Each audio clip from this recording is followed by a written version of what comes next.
இன்றைக்கி பார்த்தீங்கன்னா நம்ம இந்த ஷைனிங் மேக்ரமி த்ரெட்டுன்னு ஒன்று இருக்குது, நார்மல் மேக்ரமி த்ரெட்டும் இருக்குது பார்த்துக்கோங்க. அதில் தான் நம்ம வந்து ஒரு சின்ன ஸ்மால் பேஸ்கெட் போட போகிறோம். சும்மா ஏதாவது பவுல் மாதிரி போட போகிறோம். நம்ம பாருங்கள், இந்த மாதிரி நம்ம ஹேண்டில் உள்ளதை எடுத்துக்கலாம். இந்த மாதிரி ஹூக் சைஸை ஃபுல்லாக வந்து நம்ம அலுமினியம் ஹூக்கும் எடுத்துக்கலாம். இது வந்து இந்த த்ரெட்டில் பார்த்திங்கன்னா கொஞ்சம் வந்து திக்னஸ் இருக்கும், அதனால் நமக்கு அப்படியே ஸ்டிஃபாக நிற்கும் மேக்ரமி த்ரெட்டில். அதனால் இதை நான் எடுத்துருக்கிறேன். இப்போ இந்த ஹூக் யூஸ் பண்ணி தான் நான் போடுறேன், 4mm ஹூக் யூஸ் பண்ணி. நம்ம வந்து குரோஷே டைப்பில் தான் நம்ம போட போகிறோம். பார்த்திங்க அப்படின்னா நம்ம மேக்ஸிமம் வந்து இந்த அமிக்குருமி செய்கிறோம் இல்லைங்களா, டால், அது மாதிரி தான் வந்து நம்ம ஃபஸ்ட்டு வந்து மேஜிக் ரிங் போட்டுட்டு அதில் வந்து ஒரு ஸ்லிப் ஸ்டிச் போட்டு ஒரு செயின் போட்டு நம்ம எப்படி ஆரம்பிப்போமோ அதேபடி சிங்கிள் குரோஷே போடுறோம். நம்ம ஒரு 6 சிங்கிள் குரோஷே போட்டுக்கிறோம். கொஞ்சம் கஷ்டமாக இருக்கும், ஏன்னா உங்களுக்கு இந்த த்ரெட் வந்து கொஞ்சம் ஹார்டாக இருக்கும், அதனால் கொஞ்சம் கஷ்டமாக தான் இருக்கும். பார்த்து தான் நம்ம பண்ணணும். இதிலே இந்த த்ரெட்டை விட பெரிய சைஸ் த்ரெட்லாம் இருக்குது, சாஃப்டாகவும் இருக்கிற த்ரெட் இருக்குது. இது மாதிரி நம்ம ஒரு 6 சிங்கிள் குரோஷே போட்டுக்கணும். போட்டுட்டு நம்ம நார்மலாக எப்படி வந்து நம்ம பண்ணுவோமோ குரோஷேக்கு அதே மாதிரி ஒரு ரவுண்ட் ஷேப் வர மாதிரி தான் நம்ம பண்ண போகிறோம், பேஸ் பண்ண போகிறோம். ஸ்மால் பவுலோட பேஸ் பண்ண போகிறோம்.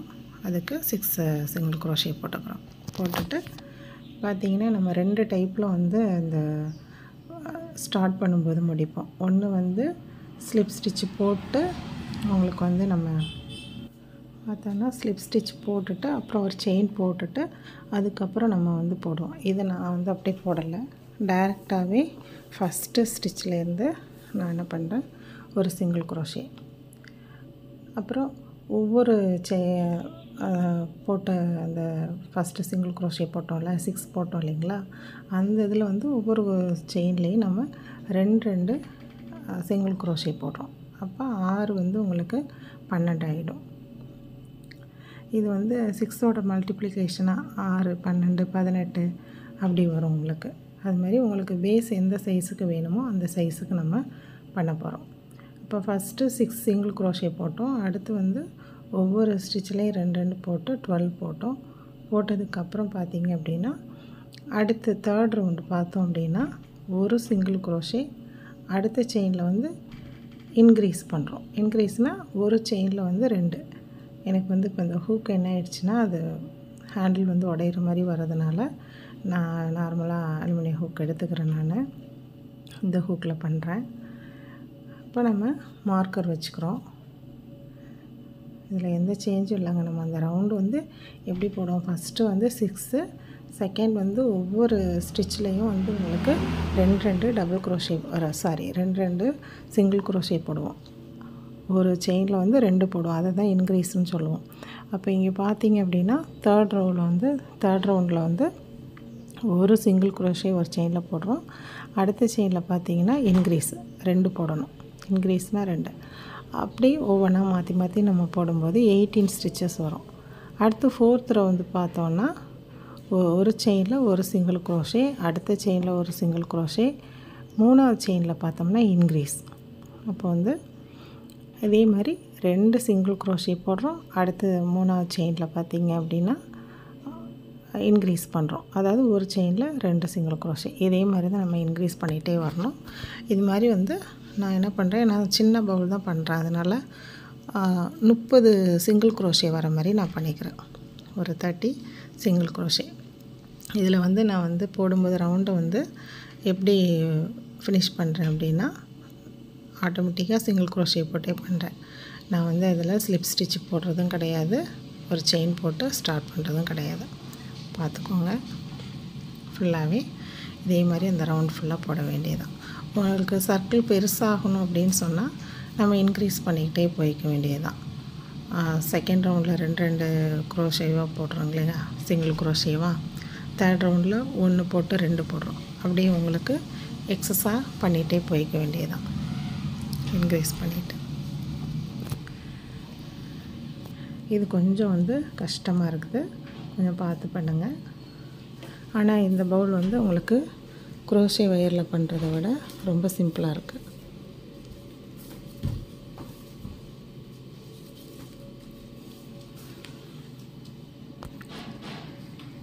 அவ்வளோதாங்க, பார்த்துக்கோங்க. நல்லா டைட்டாக போட்டுக்கணும், உங்களுக்கு ஸ்டிஃபாக இருக்கும் நல்லா. இப்போ லாஸ்ட்டு நம்ம என்ன பண்ணுறோம்,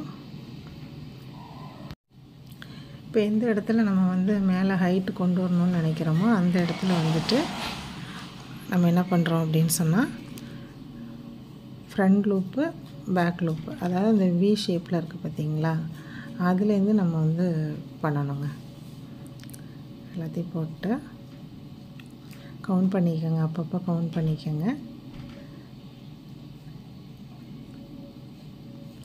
அதே மாதிரி மார்க்கரை வந்து நம்ம கரெக்டாக வச்சுக்கணும்.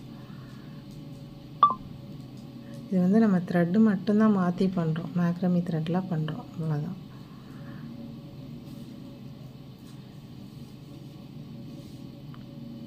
இப்போ ஃபுல்லாகவே முடிச்சுட்டு உங்களுக்கு எவ்வளோ பெரிய பேஸ் வேணுமோ அந்த அளவுக்கு நீங்கள் பண்ணிக்கோங்க. பண்ணிவிட்டு அதுக்கப்புறம் பார்த்தீங்க அப்படின்னு சொன்னால், இப்போ வந்து அந்த லூப்பு ஃப்ரண்ட் லூப்பு பேக் லூப்புன்னு இருக்குது, அந்த வி ஷேப் இருக்குது பார்த்தீங்களா அந்த செயினில், அதில் நம்ம சைடு இருக்கிறது வந்து ஃப்ரண்டு, ஆப்போசிட் சைடில் இருக்கிறது வந்து பேக் லூப்பு. அப்போ நம்ம வந்து மேலே தான் கொண்டு போகணும். அப்போ என்ன பண்ணுறோம், நமக்கு பேக் லூப்பில் தான் அடுத்த ரவுண்டு வந்து நம்ம பின்ன போகிறோம். ஃப்ரண்ட் லூப்பில் பண்ணாமல் பேக் லூப்பில் நம்ம பண்ணுறோம். இதே நார்மலாக நம்ம நீங்கள் குரோஷேயில் த்ரெட்டில் பண்ணும்போது சின்ன ஃப்ளவர் பாட் பண்ணுறதுக்கோ இதுக்கோ நீங்கள் இந்த மாதிரி நம்ம பின்னலாம். இதில் வந்து நம்ம த்ரெட்டு மட்டும்தான் நம்ம மாற்றிருக்கோம். பாருங்கள், பேக் லூப்லேருந்து நம்ம பண்ணிட்டு வரணும். இப்போ ஹைட் கொண்டு போகிறோம், அதுக்காக பேக் லூப்லேருந்து நம்ம பின்ன ஆரம்பிக்கிறோம். இப்போ நம்ம கலர் சேஞ்ச் பண்ணுறதுனா கூட நம்ம பண்ணிக்கலாங்க. ஹைட் நம்ம கொண்டு போகும்போது கலர் சேஞ்ச் பண்ணுறதுனா மாற்றிக்கலாம். நான் வந்து இந்த ஏ கலரில் இருக்கட்டும் நான் பண்ணிட்டு வரேன். பாருங்கள், பேக் லூப்பில் ஃபஸ்ட்டு லாஸ்ட் ரோ முடிஞ்சது இல்லைங்களா, அதில் எத்தனை செயின் போட்டோமோ அத்தனை செயின் வந்து நம்ம போடணும். இதில் வந்து இன்க்ரீஸ்லாம் பண்ண வேண்டாம், அப்படியே நம்ம ஹைட் தான் ஏற்றுறோம் நம்ம. அதனால் பாருங்கள், அவ்வளோதான். இப்போ ஃபஸ்ட்டு வந்து மட்டும்தான் நம்ம பேக் லூப்பில் போட்டோம். இப்போ அடுத்த ரவுண்டு பார்த்திங்க அப்படின்னா ஃபுல் செயினுக்குள்ளேயே தான் நம்ம கொடுக்குறோம், பேக் லூப்பில் போடலை.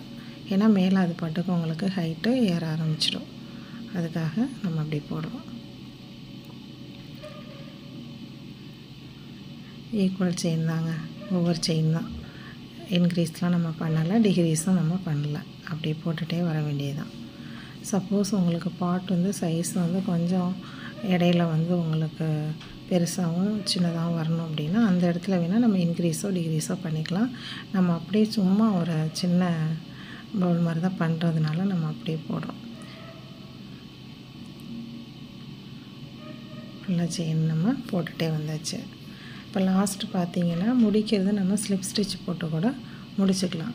ஆனால் நான் என்ன பண்ணுறேன்னா இந்த இடத்துல வந்து வேறு கலர் சேஞ்ச் பண்ணலாம் அப்படின்னு சொல்லிவிட்டு லாஸ்ட் என்ன பண்ணுறேன், வேறு கலர் ஷைனிங் த்ரெட் இருந்தது இல்லைங்களா மேக்ரமியில், அதை கொடுத்து நான் சிங்கிள் குரோஷே போடுறேன். நல்லா டைட் பண்ணிக்கணும். பாருங்கள், ஃப்ளவர் பாட் கூட நம்ம அந்த குரோஷேயில் பண்ணுறதா அது மாதிரி கூட நம்ம பண்ணிக்கலாம். அவ்வளோதான். இந்த ஷைனிங் த்ரெட்டை வச்சுட்டு ஸ்லிப் ஸ்டிச் போட்டு நம்ம முடிக்கிறதுனால முடிக்கலாம், ஃபுல்லாக ரவுண்டு கொண்டு வந்து, இல்லைன்னா ரிவர்ஸில் போடுறது சிங்கிள் குரோஷே கூட போடலாம். அது நம்மளுடைய இஷ்டம்தான். நான் சின்ன சின்ன டிப்ஸ் உங்களுக்கு நெக்ஸ்ட் வீடியோவில் சொல்கிறேன், எப்படி போடலான்னு சொல்லிட்டு ஒரு ஐடியா சொல்கிறேன், ட்ரை பண்ணி பாருங்கள். ஃபுல்லாகவே நம்ம கவர் பண்ணிட வேண்டியதுதான். இப்போ உங்களுக்கு வந்து இது ஆல்ரெடி சென்டரில் வரணும் அப்படின்னா நம்ம பின்னும் போதே கலர் இந்த மாதிரி சேஞ்ச் பண்ணி கூட போட்டுக்கலாம், அது நம்மளுடைய க்ரியேட்டிவிட்டி தான். பாருங்கள், இப்படி போட்டு ஸ்லிப் ஸ்டிச் போட்டு நம்ம முடிக்கிறதுனால முடிச்சுக்கலாம். நான் என்ன பண்ணுறேன்னா நார்மலாக நம்ம பேக் முடிப்போம் இல்லைங்களா, அது மாதிரி அந்த வி ஷேப் வரணுங்கிறதுக்காக முன்னாடி இருக்கிற செயின்குள்ளேருந்து அந்த லூப் கொடுத்து எடுத்து அதை கட் பண்ணி நம்ம உள்ளே வாங்குவோம் இல்லைங்களா, அதுபடி இது மேக்ரமி த்ரெட்டுங்கிறதுனால அப்படிங்கிறதுனால நம்ம என்ன பண்ணுறோன்னா ஹீட் பண்ணி ஒட்டி விட்டுறணும். ஏன்னா வேறு நம்ம வந்து உள்ளே சொருவி விட்டோம் அப்படின்னாலும் உங்களுக்கு கலண்டுச்சுன்னா கொஞ்சம் கஷ்டமாயிடும். இது நார்மலாக எப்படி பண்ணுவோமோ அதே மாதிரி நம்ம பண்ணிக்கிறோம். பாருங்கள், இழுத்து விட்டு நம்ம கட் பண்ணி ஹீட் பண்ணி ஒட்டிடலாம். அவ்வளோதாங்க. வீடியோ உங்களுக்கு பிடிச்சிருக்கும்னு நினைக்கிறேன். லைக் பண்ணுங்கள், ஷேர் பண்ணுங்கள், சப்ஸ்கிரைப் பண்ணுங்கள். அதோட உங்கள் கமெண்ட்ஸும் எனக்கு போடுங்க. இது பார்த்தீங்கன்னா நீங்கள் சின்ன திங்ஸ் போட்டு வச்சுக்கிறதுக்கு இது யூஸ்ஃபுல்லாக இருக்கும். ஃபுல்லாகவே நம்ம ஹீட் பண்ணி ஒட்டிடணுங்க. அவ்வளோதான், முடிஞ்சது.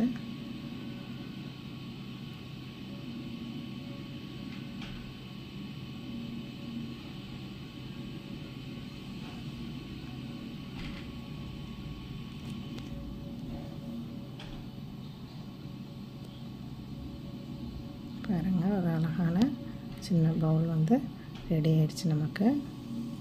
அந்த இடத்துல கொஞ்சம், ஏன்னா நம்ம செயின்லாம் போடாமல் தானே உங்களுக்கு கண்டினியூவாக போட்டு வந்ததுனால அப்படி இருக்கும்.